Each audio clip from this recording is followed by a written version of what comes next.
আসসালামু আলাইকুম রহমতুল্লাহ বারাকাত। আশা করি সবাই ভালো আছেন, সুস্থ আছেন। অনেকদিন পরে শুরু করছি নতুন একটি ভিডিও নিয়ে। আজকের টপিক হচ্ছে কনফিউজিং। আমরা অনেক ক্ষেত্রেই কনফিউজিং হয়ে যাই। আমরা সিদ্ধান্ত নিতে পারি না কী করব জীবনে বা কী করা উচিত।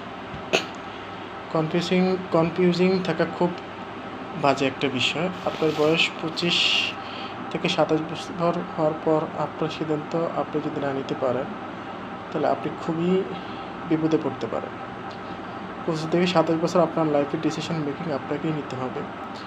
পরিবারের দায়িত্ব আপনাকেই বহন করতে হবে। কীভাবে টাকা উপার্জন করা যায় সেটার ব্যবস্থা করতে হবে, সেই ইনকাম সোর্স তৈরি করতে হবে।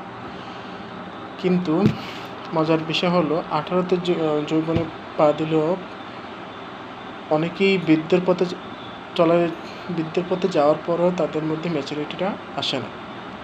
তারা কী করবে, কেন করবে, লাইফে কী করা উচিত তারা ভেবে পায় না।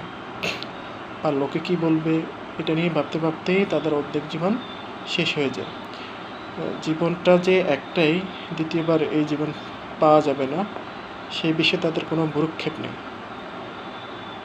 জীবনকে সাজাতে হবে পরিশ্রমের মাধ্যমে, তাহলে জীবন সুন্দর ও সার্থক মনে হবে। নতুবা হতাশায় জীবন পার করতে হবে। ধন্যবাদ সকলকে। আসসালামু আলাইকুম রহমতুল্লাহি ওয়া বারাকাতুহু।